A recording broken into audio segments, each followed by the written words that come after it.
नमस्कार दोस्तों, स्वागत है आप सभी का गवर्नमेंट जॉब सभी के ऑफिशियल यूट्यूब चैनल पर। दोस्तों, जूनियर असिस्टेंट 2019 के बारे में बात करेंगे आज। इसका बस फाइनल रिजल्ट ही आना बाकी रह गया है डीवी होकर। जैसे ही आपकी डॉक्यूमेंट वेरिफिकेशन हो जाएगा उसके बाद इसका फाइनल रिजल्ट आना है। 1403 पदों पर ये भर्तियां हो रही हैं। जब ये विज्ञापन आया तो 1186 पदों का था, जो कि बढ़कर 1403 पद हो गए हैं। तो 1403 पदों पर इसकी भर्ती होनी है और इस भर्ती में जूनियर असिस्टेंट की ये पहली ऐसी भर्ती थी जिसमें इंटरव्यू नहीं लिया जाना है, सिर्फ रिटन एग्ज़ाम के बेसिस पर। और आपके एकेडमिक मतलब इंटरमीडिएट के आपके जो डिवीज़न है उसके हिसाब से और ग्रेजुएशन में जो आपका डिवीज़न है फर्स्ट सेकंड थर्ड उसके हिसाब से नंबर दिए जाते हैं। तो वो मिलाकर और रिटन एग्ज़ाम का मिलाकर आपकी कट ऑफ बनेगी। जो डीवी में सक्सेसफुल हो जाएगा, जो डीवी में पास हो जाएगा तो क्या कट ऑफ जा सकती है क्या नहीं जा सकती, इसके पहले एडवर्टीजमेंट एक बार देख लीजिए। तो ये आपका जूनियर असिस्टेंट 2019 का नोटिफिकेशन है। जून 2019 में ये आया था, जुलाई 2019 से इसकी लास्ट डेट थी। जैसा कि मैंने आपको बताया, जब ये विज्ञापन आया था तो कुल आपके 1186 पद थे। ठीक है, कनिष्ठ सहायक के कुल आपके 1186 पद थे, जो बढ़कर अब 1403 हो गए हैं। बढ़कर अब 1403 हो गए। तो इसमें कई सारी डिपार्टमेंट की वैकेंसी थी नीचे, और ये सिर्फ रिटन एग्जाम पे इसका होना था, इसमें इंटरव्यू नहीं था। ये सारे डिपार्टमेंट्स आपको लिखे हैं किस डिपार्टमेंट में कितने श्रेणीवार पद हैं। परिवहन आयुक्त, सर्वे कमिश्नर, निदेशक, अल्पसंख्यक कल्याण निदेशक। ये मैं आपको प्रेफरेंस बता दूंगा किसको कौन सा डिपार्टमेंट चाहिए, कौन सा डिपार्टमेंट उसको लेना चाहिए, अगर उसको अपने ज़िले में चाहिए, वो सब कुछ मैं आपको बता दूंगा। और जो मैं आपको बता दूंगा वो एकदम समझ लीजिएगा कि पत्थर की लकीर है। अगर आपने वही प्रेफरेंस भरा, अगर आपको अपने ज़िले में नौकरी करनी है, ठीक है, क्योंकि 2000 ग्रेड पे की नौकरी होती है, लगभग आपकी 25,000 26,000 तनख्वाह होती है। तो किसी दूसरे शहर में जाकर नौकरी करने से बहुत अच्छा होता है कि अपने शहर में नौकरी कर लीजिए, वो ज़्यादा अच्छा रहता है। तो मैं इसका जो प्रेफरेंस आपको बताऊँगा कि आपको इलाहाबाद में चाहिए तो कौन सा डिपार्टमेंट ऊपर भरना है, आपको लखनऊ चाहिए तो कौन सा डिपार्टमेंट भरना है, आपको कोई अपना ज़िला चाहिए, छोटा सा ज़िला है आपका, तो कौन सा डिपार्टमेंट आपको भरना, वो सब मैं आपको बता दूंगा। और वही प्रेफरेंस आप भरेंगे तो आपको अपने ज़िले में नौकरी करने को मिल जाएगा। ठीक है, तो ये तो रहा एडवर्टीजमेंट। अच्छा, इसमें जो डॉक्यूमेंट वेरिफिकेशन होना है ये मैं आपको इसलिए दिखा रहा हूँ क्योंकि सबसे महत्वपूर्ण अब आपका इसमें डॉक्यूमेंट वेरिफिकेशन ही है। यहाँ पे आप देख लीजिए, डॉक्यूमेंट वेरिफिकेशन जब आपका होगा तो ये सारी चीज़ें आपकी यहाँ पे टेस्ट की जाएंगी। क्या क्या चीज़ें? आपके पास इंटरमीडिएट होना चाहिए। इंटरमीडिएट है आपके पास, सबसे पहली चीज़ आपके पास इंटरमीडिएट हो गया।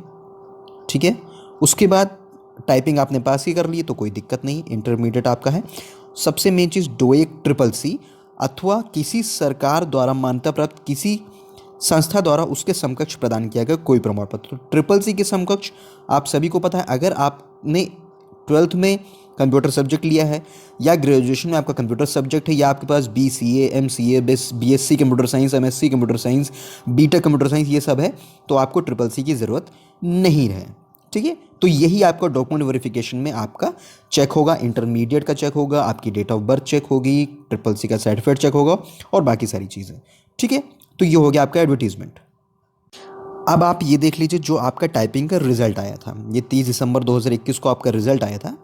इसमें 13,954 लोगों को बुलाया गया था। देख लीजिए, 1403 पद हैं।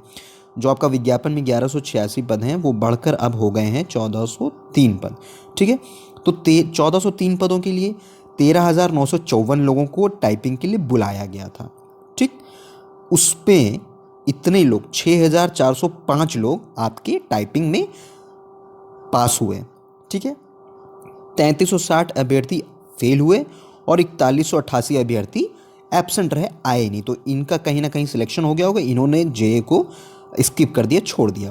3,360 अभ्यर्थी असफल रहे, तो इनका बैड लक है। अगली बार जब जूनियर असिस्टेंट का फॉर्म आएगा तो अपना लक आजमाएंगे।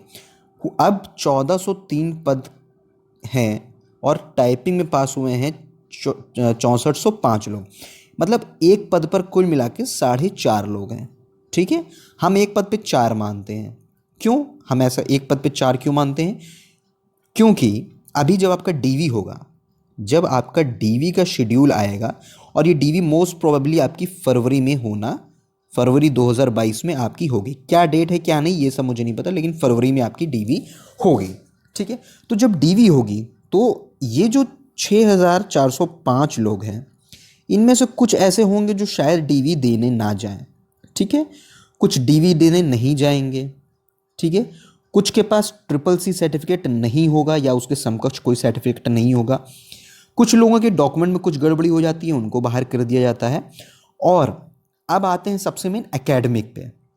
तो एकेडमिक में आपका सबसे मेन कुछ लोग ऐसे होते हैं जो सिर्फ 12th वाले होंगे, ठीक है, और कुछ लोग ऐसे होंगे जो 12 और ग्रेजुएशन दोनों के होंगे। तो जो दोनों हैं और दोनों में फर्स्ट डिवीज़न है, वो तो लगभग अपना सिलेक्शन पक्का समझ लें। लगभग लगभग मतलब 80% अपना सिलेक्शन पक्का समझ लें, अगर 12th में भी उनका फर्स्ट डिवीज़न है और ग्रेजुएशन में भी फर्स्ट डिवीज़न है, ठीक है।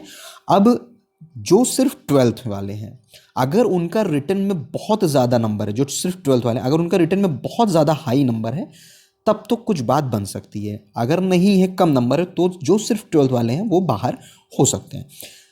जो दोनों हैं, 12th और ग्रेजुएशन दोनों हैं, हो सकता है सेकेंड डिवीज़न हो, उनके लिए भी बढ़िया चांसेस है, ठीक है। तो इन सब को कुल मिलाकर ये सारी चीज़ें देखकर जो आपका कट ऑफ, जो संभावित कट ऑफ आपका जा सकता है, वो कुछ ऐसा रह सकता है। वो रह सकता है जनरल 73 से 75 के बीच रह सकता है, ओबीसी 72 से 74 के बीच रह सकता है, एससी 68 से 72 के बीच रह सकता है, एसटी 65 से 68 के बीच रह सकता है, फीमेल का भी कम नहीं जाएगा, 71 के आसपास कट ऑफ जाएगा, ईडब्ल्यूएस का भी 71 के आसपास ही जाएगा, 70-71 के आसपास, प्लस माइनस 2-3 कर लीजिएगा। वैसे मैंने मिनिमम कट ऑफ बता रहा हूँ, इससे नीचे नहीं जाएगा, इससे ऊपर जा सकता है, इससे नीचे नहीं जाएगा। और दिव्यांगजन का भी 64 से 68 के बीच रह सकता है। डिपेंडेंट और फ्रीडम फाइटर का भी 60 के आसपास रह सकता है, इसमें मैंने लिखा नहीं है, तो डिपेंडेंट और फ्रीडम फाइटर का भी 60 के आसपास रह सकता है। तो ये आपका फाइनल कट ऑफ जा सकता है डीवी में, ठीक है। डीवी के बाद जो फाइनल कट ऑफ आपका जाएगा वो ये लगभग जा सकता है, अगर इतने आसपास आप आ रहे हैं। क्या मिला के आपका रिटन का मिलाकर, रिटन का नंबर प्लस दोनों एकेडमिक, इंटरमीडिएट का एकेडमिक और ग्रेजुएशन का आपका एकेडमिक, जो मिला के आप देख लीजिए, अगर इन सब का मिला के इसके हिसाब से आ रहा है, तो आप डीवी की तैयारी बिल्कुल भरसक तरीके से, पूरी अच्छे तरीके से शुरू कर दीजिए।